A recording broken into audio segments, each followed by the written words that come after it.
It's Tuesday! Just choose A, B, o C para manalo ng aming papremyo. Abangan mamaya.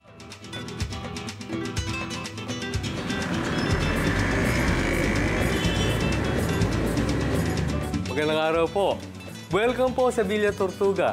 At ngayon po, pinapakilala ko sa inyo si Senyora Regina na magluluto sa isa sa pinakasikat na Pinoy dish. Hindi lamang po sa buong Pilipinas, kundi sa buong mundo, ang adobo. Ano po kaya yung pwede nating matutunan sa adobo? Ang unang-unang inilaglag ay ang suka. Lahat po ng suka ay galing sa matamis. Pinya, buko, sasa. Lahat po yan matamis nagsimula. Pero umasim. Ano pong pwede nating matutunan doon? Sa buhay po, maraming ganyan. Nagsisimulang matamis, umaasim. Pero kung maasim na, anong pwedeng gawin ng Pilipino? Ang galing ng Pilipino talaga kasi kahit maasim na yung sitwasyon, pwede niyang gawing adobo. Ang toyo po, dinidikdik muna. Tapos pinipiga. Yung pong juice niya, yun ang ginagawang toyo. Yung pong sitwasyon sa buhay, kung saan medyo mahirap na, piniga ka na, nabulok ka pa ng konti, ginagamit pa rin natin para sumarap ang buhay. At ang pinaka-importante po dyan na ingredient, yung bawang. Pinitpit bago hinulog. Alam po ninyo, sa buhay, nakakaranas tayo ng pagpitpit paminsan-minsan. Pero ito pong mahalaga. Tayo pong lahat, kahit pinitpit na, ginagamit natin yung sitwasyon na yon upang ang ating buhay mas lalong sumarap. Sa Biblia, nakasulat, di ba? We are pressed but not crushed, persecuted, not abandoned, struck down but not destroyed. Ito po yung pangako ng Diyos sa atin, na hindi mananatiling maasim yung ating buhay sapagkat sinabi niya sa Philippians 1:6, that He is faithful. He is faithful to complete whatever He started in us. Pagkatapos paghalu-haluin at palambutin ang lahat ng sangkap, luto na ang ating pangkaraniwang chicken adobo. Certified sarap at dinamnam na umaangat. Galing ni Brother Cornel, no? Talagang yung insights niya. Marami ka palang matututunan sa adobo. Biro mo, yung mga pinitpit, di ba? Ano pa yung tawag dyan? Dinikdik. Dinikdik, piniga. Parang din yung kanta na sinabing, yung ginawa ka ng pinulbus ka, ginawa kang bechin, durug-durug ka, di ba? Pero ang maganda nga niyan, merong purpose si God. Ibig sabihin, everything that, even difficulties, hardship, kasi yan ang eternal question. Why does God allow suffering? Meron palang purpose si God. Sabi nga ni Paul, kung ikaw ay dinidisiplina, o ikaw ay nagtitraining, yan ay hindi masarap. Pero ang resulta niyan, lalong-lalo na kung sa atin, sa spiritual, tinitrain tayo ni Lord para yung mga muscles natin ng faith lalong lumakas. Kung lahat ng anak mo, babae, tapos nagkaroon ka ng lalaking anak, o parang ako yan na, ano kaya ang timpla ng buhay mo? Matamis. Blessing yan. Pero nagkasakit naman. Aray, ang pait. Hindi lang mapait, Felici, kundi hindi ko ma-describe ang lasa. Bakit? Alamin na lang natin ang timpla ng buhay ni Carmelita. Nag-iisang lalaking anak ni Lita si Donnie. Kaya ganun na lang ka-espesyal ito sa kanya. Gustong-gusto niya kasi magbasa siya ng mga books. Sa umaga pa lang, nagyayaka pala kami, naglalaro na. Ngunit isang umaga, may napansing kakaiba si Lita sa anak. Bigla na lang bigla siyang naging maputla. Sabi ko, madala nga sa ospital. After ng check-up, kinuhanan ng dugo. Kinabukasan, sabi ng doktor, balik daw uli kami kasi parang i-double check. Parang kinabahan na ako.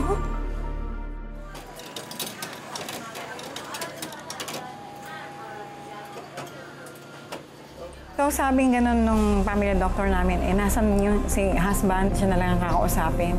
Kinabukasan, pumunta ako sa nurse station. Pagkabasa ko, nakalagay doon, either aplastic anemia or acute leukemia. Bigla akong ganito, naiyak ng gusto. Sabi ko, leukemia, aplastic anemia. May ibig sabihin, wala na itong kagalingan. Sa bigat ng suliranin, Di na nagdalawang isip pa si Litang lumapit sa Diyos. 3 months lang to live. Naging 4 months na, ayan na. 5, 6, 7. Dumating sa point na nag-normalize na siya eh. Pati yung kanyang blood counts, normal na eh. Kaya sabi ko, Lord, praise God. Ngunit panandalian lang pala. Bumangon siya, alas 5 na madaling araw. Mami! Parang na-dilate na yata yung eyes. Ano nangyari sa'yo, anak? Umiyak na ako na umiyak. Kasi parang naalala ko yung sinabi ng doktor. Kapag bumigay na ang mga veins niyan, magko-collapse yan, yun na ang time. Malapit na tayo. Along the way. Nak? Nak! Donnie! Donnie!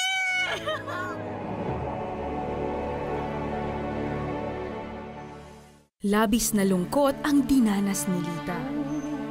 Medyo sinet aside ko pa yung Bible eh. Ayoko na, sabi ko. Kasi basa ako ng basa, nag-depend ako sa inyo eh. Pero bakit kinuha niyo rin ang anak ko? Ngunit ang iniiwasang Biblia ang siya palang makakatulong sa pagkakalugmok ni Lita. Nung makita namin yung Bible, na mismo in-circle niya, doon sa Luke 2, 25 to 27. Yung bang istorya ni Simeon at nakita nila si Jesus.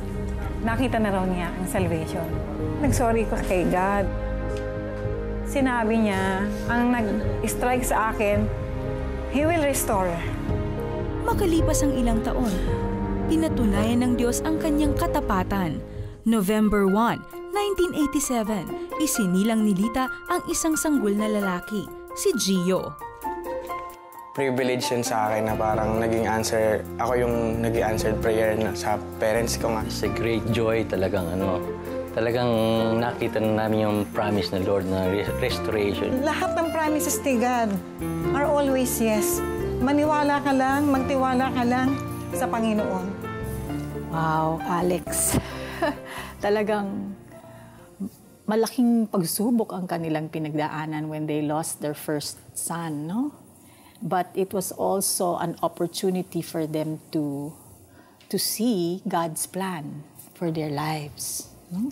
Totoo yan. Kilala ko yan si Sister Lita, secretary namin yan sa GMA News Department. At ang tawag nga namin, tawag ng iba dyan sa kanya, praise the Lord.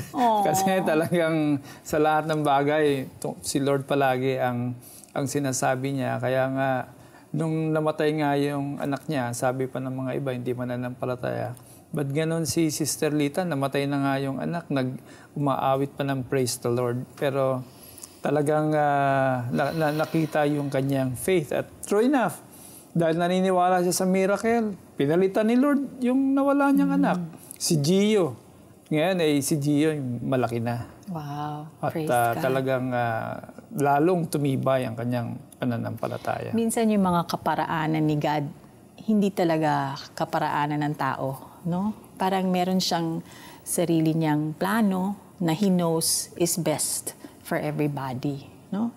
Kaya kailangan lang tayo magtiwala, no, Alex? We just need to submit to Him and His plan and wait on Him, 'di ba? Kasi He will not disappoint. Tsaka wag daw tayo palaging tumingin sa physical, sa mundo. Kasi ang sabi din sa Bible, the things that cannot be seen, they are eternal. Yes, oo. Siguro may mga nanonood sa atin na may mga pinagdadaanang pagsubok, no? Na ewan ko kung hihigit pa sa dinaanan nila Carmelita. Pero makikita natin na hindi na i-interrupt yung pagmamahal ng Diyos at pag-ibig niya. Hindi, the situations we are going through does not define God's love for us. Kasi sabi sa Biblia, mahal na mahal tayo ng Panginoon. Kung siya nga binigay niya ang kanyang sariling anak para sa atin, tayo ay lumapit sa Kanya at tayo ay humingi ng wisdom, humingi ng guidance para sa ating mga pinagdadaanan ngayon. O Diyos Ama, maraming salamat at Ikaw ay isang mahabaging Diyos. You are compassionate, you are long-suffering, and you love us, Lord. maraming salamat. Alam mo ang nararanasan ng isang magulang na nawawala ng anak or anyone who has lost someone that they love. Alam mo yon, Panginoon, dahil pinagdaanan mo rin yon nung ibinigay mo ang iyong anak na si Jesus bilang kabayaran ng aming mga kasalanan. Lord, patawarin niyo kami kung kami nagtatampo sa iyo, kung iniisip namin na nakalimutan mo na kami. Patawarin mo kami, Panginoon, sa aming mga kasalanan. Tanging ikaw lang ang nakakakita at nakakaalam ng aming pinagdadaanan. At lumalapit kami sa inyo, Lord, humihingi ng tawad. Sinusuko namin ang aming buhay sa iyo, Lord. Kayo na ang maging Panginoon at tagapagligtas ng aming buhay. Kayo na po ang magtama sa aming mga mali, Panginoon. Lord, naniniwala kami na maganda ang plano mo para sa amin. Katulad ng plano mo para kay Carmelita at sa kanyang pamilya. Lord, naniniwala kami na hindi ka nagsisinungaling nung sinabi mo na you have plans for us. Not to harm us, but to prosper us, to give us a future and a hope. Lord, salamat. Mula ngayon, Lord, tulungan mo kami na mabuhay ayon sa nais ninyo, Panginoon, ayon sa ibig ninyo. Sa pamamagitan ng banal na Espiritu, Lord, patnubayan mo kami. Ito ang aming dalangin sa ngalan ng inyong anak na si Jesus. Amen. Taos-puso ka bang sumabay sa aming panalangin? Tinanggap mo ba si Jesus bilang Diyos at sariling tagapagligtas ng iyong buhay? Balitaan mo naman kami, kapatid. Please text YES space the 700 Club Asia at ipadala yan sa aming smart number 0949-888-8001. Sa Globe 0917-406-5001. At Sun number 0925-300-3000. This is it. Dahil sa grasya at pag-ibig ng Diyos, ikaw ay bago ng nilalang. Welcome, kapatid, sa pamilya ni Kristo. Ang pangalan mo ngayon ay nakasulat na sa aklat ng buhay. Today is your spiritual birthday. Happy birthday! Kaya i-text sa amin ang iyong ginawang eternal decision. Our texting instructions are on your screen. This is it. God bless you on your new journey with Christ. Dahil bukas 24/7 ang aming prayer center, patuloy na dumadagsa ang mga katanungan o bucket list ng ilan nating kababayan. Tulad nito mula sa bucket list ni Ben. Bakit po ganito ang buhay ko? Gusto ko na pong magbago. Naging adik po ako at madalas ang pera na pambigay ko sa pamilya ko ay napupunta sa bisyo ko. Nawawalan na po ako ng pag-asa. Gusto ko pong sumuko. Ben, unang-una nagpapasalamat kami at ikaw ay sumulat sa The 700 Club. Alam mo, ang pag-amin sa iyong pinagdadaanan ay simula ng iyong pagbabago. Alam mo, ang Diyos ang tanging makapagpapalaya sa iyo, sa iyong addiction. Only He can change us. Only He can give you the strength to turn away, to reject that lifestyle, no? Siya lang ang pwedeng magbigay sa iyo ng lakas para hindian ang pagte-take ng drugs. Siguro kailangan mo na to go to the people who can truly help you, yung makakatulong sa iyo. Puntahan mo yung mga taong makakatulong sa iyo dahil they will give you the guidance kung anong dapat mong gawin. Pero syempre, kailangan unang-una manalangin ka muna. All you have to do, you know, the Lord is a prayer away. Manalangin ka sa Kanya na gusto mong magbago. And He will make a way. Kung kayo ay may bakit o katanungan sa buhay, pwede kayong sumangguni sa aming 24/7 Prayer Center. Narito ang aming mga trained counselors para umalalay sa inyo. Ang aming mga contact information ay nasa inyong TV screen. Pwede kayong tumawag, mag-text, mag-shoutout sa FB, o makipag-chat sa aming mga trained counselors. Baka sa susunod na Martes, ang tanong nyo naman ang aming sasagutin dito sa The Bucket List. Sumabay ba kayo kanina sa pagdarasal at tinanggap si Jesus bilang iyong Diyos at tagapagligtas? Ibahagi nyo naman sa amin. Please text YES space the 700 Club Asia at ipadala yan sa aming smart number 0949-888-8001 at Globe 0917-406-5001 at Sun number 0925-300-3000. Ngayong gabi, Tikman ang mga kwentong hitik sa aral ng buhay. Kasalanan ba o hindi ang pagkain ng dinuguan? masarap, Mapait, Doon naramdaman ko na wala na. Nawala na yung pagmamahal niya. Wala na. matamis. malinamnam. Ang kanilang kwento at ang aming mga papremyo iahay na sa This is It! Tampok sa The 700 Club Asia. Susunod. Ay, tinang mayanda na tayo. Marangyang buhay ang nakalakihan ni Rod Loteria. Bagamat lumaki siya sa kanyang mga tiyahin, itunuring siyang parte ng kanilang pamilya. Kung broken family yung pag-uusapan, talagang broken kasi bago sila nagsama, meron silang tagalawang anak. So dahil wala nga trabaho, ang trabaho nila pasok gala. Nag-decide yung tita ko na ampunin na lang ako. Ano Rod, gusto mo matuto? Dito rin namulat at nahilig si Rod sa musika. Sa murang edad, ay kaya na niyang tumugtog at bumuo ng piyesa sa piano. Subalit nagbago ang lahat nang mamalagay sa Amerika ang nakagisnang pamilya ni Rod at maiwan sa piling ng kanyang tunay na pamilya. Dahil nga lahat sila nasa States na, so ayos na yung passport ko. Ang problem lang, pinalitan ng apelido ko. From Loteria, gagawing Rivera. Hindi pumayag ng nanay ko, mga kapatid ko, mahirap lang din kami. Squatter kami sa Novaliches. Magkagayon man, hindi naging hadlang ang kahirapan sa kanyang mga pangarap. Sa katunayan, lalong gumaling si Rod sa larangan ng musika. Mahilig sila sa music din. Natuto rin ako mag-gitara. Mahirap man ang buhay, naipagpatuloy ni Rod ang makapag-aral.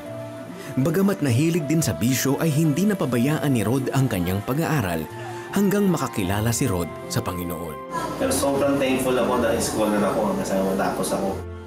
Nakatapos ng Electronics and Communications Engineering si Rod. Kaya't di naglaon ay nakilala siya sa tawag na Earl na ang ibig sabihin ay Engineer Rod Loteria. Subalit dahil naging aktibo na si Earl sa paglilingkod sa Panginoon, ninais niyang makahanap ng trabahong hindi maaapektuhan ng kanyang ministeryo.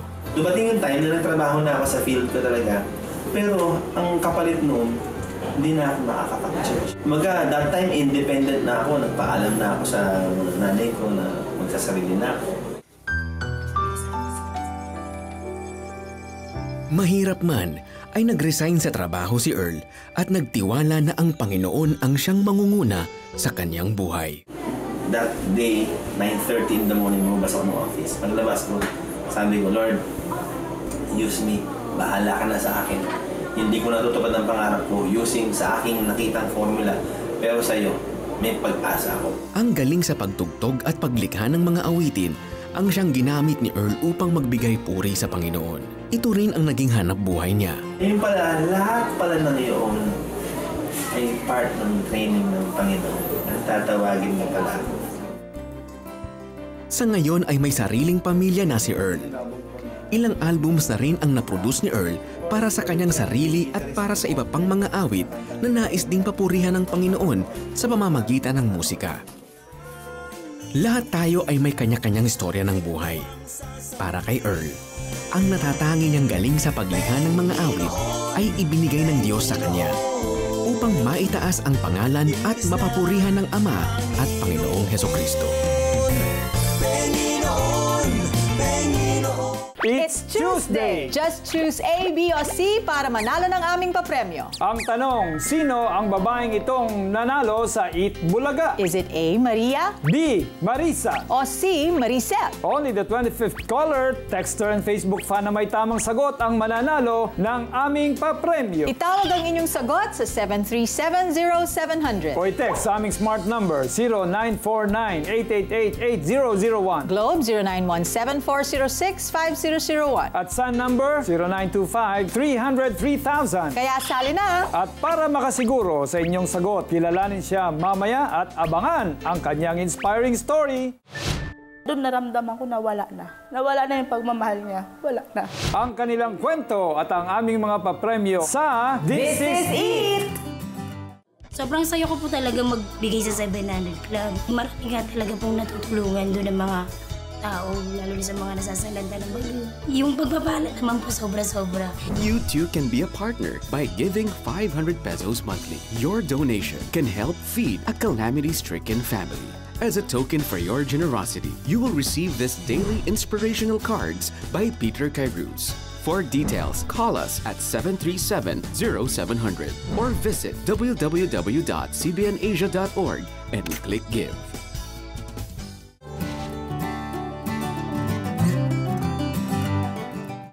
Ang tanong! Kasalanan ba o hindi ang pagkain ng dinuguan? Hindi. Pagkain yan eh. Ang sabi ng Bible.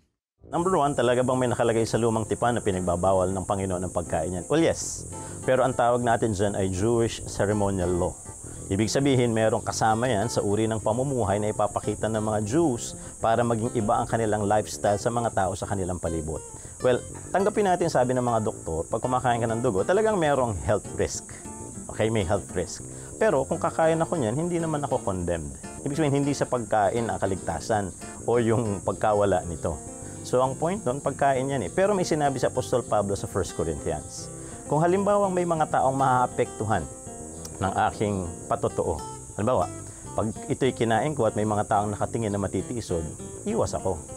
Dahil yung kanilang magiging konsensya o yung magiging epekto sa kanilang konsensya, yun yung aking responsibility. Ngayon, kung wala namang matitisod, wala namang problema. Isang dugo lang ang talagang nakaka-apekto sa kaligtasan, yung dugo ni Kristo, na naglilinis ng kasalanan natin pag tayo lumapit sa pagsisisi. Mas makapangyarihan ang pagliligtas ni Kristo sa anumang kasalanan. Kaya walang kasalanan na pwedeng magwala ng pagliligtas na binigay ni Kristo sa atin. Ang sabi ng Bible. Doon naramdaman ko na wala na. Nawala na yung pagmamahal niya. Wala na. Ang kanilang kwento at ang aming mga papremyo sa This is It! Ama naming Diyos sa langit, itinataas namin ang marawi. Sa gitna ng digmaan, dalangin namin ang kapayapaan ng Panginoong Hesus na maghari sa puso ng aming kababayang Muslim at Kristiyano. Patnubayan niyo ang mga sundalo na nagpapanatili ng seguridad ng aming bansa. Puspusin mo ng iyong karunungan ang aming Pangulo upang tanging kalooban mo lamang ang mangyari sa aming bansa. Ito ang aming panalangin sa pangalan ni Jesus. Amen.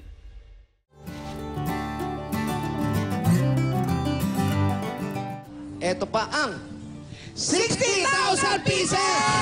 Pag napanalo ko sa Itbulaga, mahigit 120,000 sa One for All for One. Sinong mag-aakala na ang masayahing si Maricel ay may mabigat palang pinagdaraanan? Nagtataka lang ako na ang asawa ko may pagbabago. Kasi may kutob na ako, yung parang stress na ako sa mga narinig ko, mga ganyan. Tapos ang cellphone dala sa CR, bang nag-ano ka, cellphone din, text din pag may time. Tsaka may oras Sino yung Sir James na yan? Ang nilagay niyang pangalan ay Sir James. Kilala ko si Sir James, yung bakla, na may type sa kanya. Nag-imbestiganan talaga ako doon. Nung yung babae mahilig manghiram ng cellphone sa mga kapitbahay.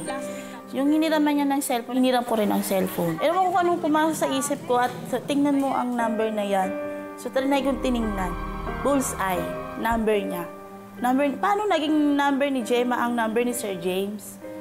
So ganito tanong ko sa kanya. Sino talaga ang nagte-text sa'yo na Sir James 2 na yan? O sige, ayaw mong sabihin, hirit na ako magsasabi. Kilala ko kung sino ang Sir James 2 na yan. Si Gemma yan. Sabi ko, yung kabit mo. Hindi pa siya umami. Ayusin mo mamaya. Napagdugtong-dugtong na ni Maricel ang mga kakaibang kilos ng asawa at panlalamig nito sa kanya. Itinanggi man ng asawa ni Maricel ang pakikipagrelasyon kay Gemma. Tunay nang kinumpirma ito ng mga sumunod na pangyayari. Nag-iwan siya ng 300. Sabi ko sa kanya, bakit ito lang? Paano tayo makakabayad ng utang? Sabi niya sa akin, Mang, ihanda mo na yung damit ko kasi alam mo naman, di ba? Mag-stay-in ako sana, destino ako sa Boracay. Pero may kutub ako na hindi. Pero ginawa ko pa rin. Ito salita niya sa akin, Mang, sa tagal ng pagsasama natin, sa 6 years, alam ko di mo pababayaan ang anak natin. Nawala na yung pagmamahal niya. Wala na. Yun na yun. Ang tiyahin ng mismong kabit di umano ng kanyang asawa ang nagkumpirma na nagsasama na ang asawang si Jello at ang babae nitong si Gemma. Nasa ganoong sitwasyon si Maricel nang kanyang mapanood ang The 700 Club Asia. Ito yung sinabi ni Miss Kata. There's also a mother who's so concerned over her child. Sobra-sobra na po ang aking pinagdaanan. sobra-sobra po ang sakit na aking naranasan. May mami dyan na puro pagsubok, itas kay God, lahat. Ngunit hindi naging ganun kadali para kay Maricel na isuko ang lahat sa Panginoon. Kinausap ko si God, sabi ko sa kanya, pero bakit ganun? Bakit ganun ka? Ba hiniling ko siya sa'yo, bakit mo siya binawi ulit? Bakit ngayon binawi mo siya, iniwanan ako na wala? Paano yung anak ko na ganito kinikita ko? Paano ko babayaran lahat ng mga pagkakautang namin? Sa kabila ng agam-agam ay tila may maliit na tinig sa kanyang puso na nagsasabing iyon na ang gabing itinakda ng Diyos upang kunin ang bigat ng kanyang mga dalahin. Hindi siya binigo ng Diyos. Kinabukasan, isang sorpresa ang bumulaga sa kanya. Pero okay naman na po kagabi, nag-usap na kami. Nino? Yung ex ko. Ang pinag-usapan niyo? Na humingi nga po siya ng tawad. Nanggap ko naman kasi kung ako lang naman kung iyahabol ako, di na rin naman siya babalik. Nung time na iniwan ako, nanonood ako ng 700 Club. Humingi ako ng prayer. Kaya si Kata Inoceso sa si Miriam Kiambaw yung nag-pray sa akin. Yung time na yun, hinilig ko talaga na bumalik yung asawa ko sa akin. Pero, mahal niya yung babae kasi first love niya nga. Pero tinanggap ko naman. Ang importante niyan, natanggap mo na. Okay na rin yun. Kung masaya siya doon, sige na. Ito pa ang 60,000 pieces! 60,000! 1, 2, 3, 4, 60,000 pa. Congratulations, Maricel! Good luck sa'yo. Mabuhay ka. Hindi pa man naaayos ang samahan ni Maricel at ng kanyang asawa. Napatunayan naman niya na ang wagas na pag-ibig ng Diyos ay hindi siya iiwan kailanman. It's Tuesday! Just choose A, B o C para manalo ng aming papremyo. Ang tanong, sino ang babaeng itong nanalo sa Eat Bulaga? Is it A, Maria? B, Marisa? O C, Maricel? Only the 25th caller, texter and Facebook fan na may tamang sagot ang mananalo ng aming papremyo. Itawag ang inyong sagot sa 7370700. O i-text sa aming smart number 0949-888-8001. Globe 0917-406-5001. At Sun number 0925-300-3000. Kaya sali na! Hindi yung size ng problema kundi yung size ng ating God. Yes. Diba? Amen. Kaya niyang lutasin ang lahat. At number 1 talaga yung merong pagtanggap Pag ibig sabihin, pag binigay mo na kay Lord, ibig sabihin you let go and you allow God to orchestrate your life. Praise God. Kaibigan, ano ang lasa ng buhay mo ngayon? Mapait? Masarap? Mapakla? O malinamnam? Ano man ang timpla niyan ngayon, kapag kay Kristo mo ipagkakatiwala, makakaasa kang magiging maganda at mabuti ang buhay mo. Psalm 34 verse 8 says, "Taste and see that the Lord is good. Blessed is the one who takes refuge in Him." Kaya hayaan nating si Jesus lang ang magluto ng buhay natin. Tiyak hindi hilaw, kundi tamang-tama sa timpla at lasa. Tama. At dito nagtatapos ang ating maikling lutuan, kwentuhan. Okay yan Stories of hope, faith, and love. Mga kwento ng pagbabago para sa pagbabago. Ako po si Felicie Pangilinan Buizon. Ako naman po si Alex Tinsay na nagsasabing si Kristo ang simula ng tunay na pagbabago. God bless you more. Sabi ko, kung na lang kayo mag-propose. Actually, natanong ko na yun Pwede naman mag-propose ang babae. Di pa siguro sila ready sa relationship na forever. Sa totoo lang, Lord, alam mo naman wala pa akong savings. Uy, ang ganda naman ng gown na to. The wedding season is just around the corner. Ano kayo mga workouts sa pwedeng gawin ng mga brides ngayon? Parang handang-handa sila magkasya sa kanilang mga wedding gown.